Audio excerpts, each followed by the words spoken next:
বিশ্বভারতীর নন্দন আর্ট গ্যালারিতে 12টি দেশের 64টি শিল্পকর্ম নিয়ে শুরু হলো আন্তর্জাতিক চিত্র প্রদর্শনী। বাংলাদেশের আর্টিস্ট গ্রুপের উদ্যোগে আয়োজিত 4 দিনের এই চিত্রশিল্প প্রদর্শনী নাম গ্লোবাল ফ্রেন্ডশিপ আর্ট ফেস্টিভ্যাল।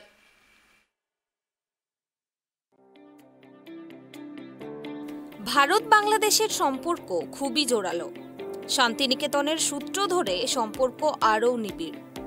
বিশ্বভারতীর নন্দন আর্ট গ্যালারিতে 12টি দেশের আন্তর্জাতিক চিত্র প্রদর্শনীতে এসে একথা বললেন বাংলাদেশের উপরাষ্ট্রদূত আন্দালিব ইলিয়াস। 64টি শিল্পকর্ম নিয়ে শুরু হয় এই প্রদর্শনী।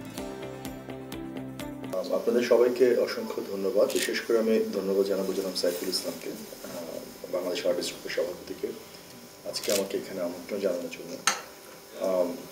আপনার কারণেই আমার অবশেষে শান্তিনিকেতনে আসা হলো।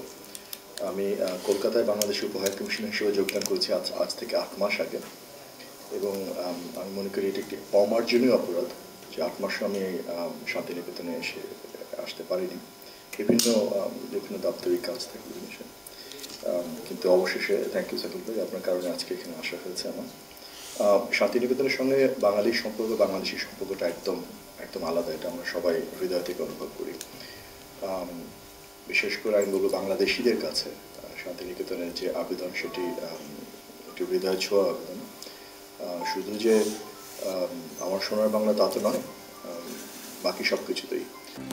বাংলাদেশ আর্টিস্ট গ্রুপের উদ্যোগে বিশ্বভারতীর নন্দন আর্ট গ্যালারিতে শুরু হয়েছে 4 দিনের চিত্রশিল্প প্রদর্শনী, নাম global friendship art festival. Bharat ছাড়াও বাংলাদেশ, চীন, জাপান, গ্রিস, নাইজেরিয়া, আমেরিকা যুক্তরাষ্ট্র, Thailand, France, Libya, Montenegro, Germany এই 12টি দেশের 64টি চিত্রশিল্প ও 4টি ভাস্কর্য প্রদর্শিত হয়। বাছাই করা অনবদ্য শিল্পকলা নিয়ে এই প্রদর্শনীর উদ্বোধন হয়। ছিলেন বাংলাদেশের উপরাষ্ট্রদূত আন্দালিব ইলিয়াস, শিল্পী গণেশ আলুই, জনক ঝঙ্কার নার্জারি, KMA কাইয়ুম, নাসিমা মাসুদ, রুবি প্রমুখ। 13 জানুয়ারি পর্যন্ত চলবে আন্তর্জাতিক এই প্রদর্শনীটি। অসামান্য অনুভূতি। প্রথমে আমি যেটি বলবো যে শান্তিনিকেতনের সঙ্গে বাঙালির এবং বাংলাদেশিদের যে হৃদয়ের যোগটা রয়েছে, বাংলাদেশ আর্টিস্ট গ্রুপ এখানে এই প্রদর্শনীটি আয়োজন করায় আমাদের সেই সুযোগটি হয়েছে শান্তিনিকেতনে এসে প্রদর্শনীটি দেখার। এটা হচ্ছে প্রথম দিকটি। দ্বিতীয় দিকটি হচ্ছে যে তারা এখানে যেটি করছেন সেটি কিন্তু বাংলাদেশ ভারতের মধ্যকার যে চিত্র প্রদর্শনী তা কিন্তু না, এটা একটি বৈশ্বিক বন্ধুত্বপূর্ণ চিত্র প্রদর্শনী। It's a global friendship art exhibition.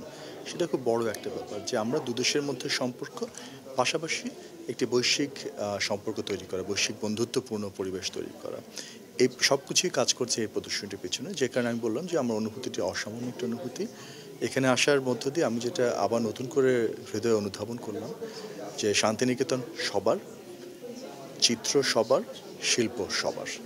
আমি অবশ্যই এটা মনে করছি, আমি দৃঢ়ভাবে বিশ্বাস করি এটি শান্তিনিকেতনের সঙ্গে এবং বিশেষ করে বিশ্বভারতীর সঙ্গে আমাদের যে অসামান্য একটি সম্পর্ক রয়েছে। আপনারা জানেন যে এখানে বাংলাদেশ ভবন একটি রয়েছে, যেটি দুদেশের মাননীয় প্রধানমন্ত্রী যৌথভাবে উদ্বোধন করেছিলেন।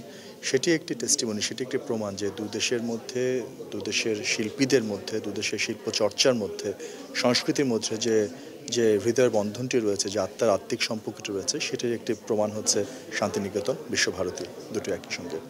এবং আমি মনে করি যে এর মধ্য দিয়ে যে এই ধরনের চিত্র প্রদর্শনী, শুধু চিত্র প্রদর্শনী, এই ধরনের অন্য যে কোনো শিল্পকলার প্রদর্শনীর মধ্য দিয়ে এবং আমরা যেটা বলি যে এক্সচেঞ্জের মধ্য দিয়ে দুদেশের সম্পর্কটা আরও অনেক বেশি গভীরতর করা সম্ভব। ইতিমধ্যে খুব যথেষ্ট জোরালো বন্ধুত্বপূর্ণ সম্পর্ক রয়েছে, কিন্তু জোরালোর তো কোনো শেষ নেই। এই বন্ধন আরও গভীরতর করা সম্ভব বলে আমরা সবাই দৃঢ়ভাবে বিশ্বাস করি। উদ্বোধনী অনুষ্ঠান শেষে বাংলাদেশের উপরাষ্ট্রদূত আন্দালিব ইলিয়াস বলেন, আমি আপ্লুত শান্তিনিকেতনে এই প্রদর্শনীতে এসে। শান্তিনিকেতনের সঙ্গে বাঙালি ও বাংলাদেশের হৃদয়ের যোগ রয়েছে। এখানে বাংলাদেশ ভবনও আছে, যেটা 2 দেশের প্রধানমন্ত্রী উদ্বোধন করেছিলেন। শান্তিনিকেতনের সূত্র ধরে শিল্প সাহিত্য আদান প্রদানে 2 দেশের সম্পর্ক আরও নিবিড় হবে। বীরভূম থেকে জয়ন্ত দাসের রিপোর্ট, ট্রাইব টিভি।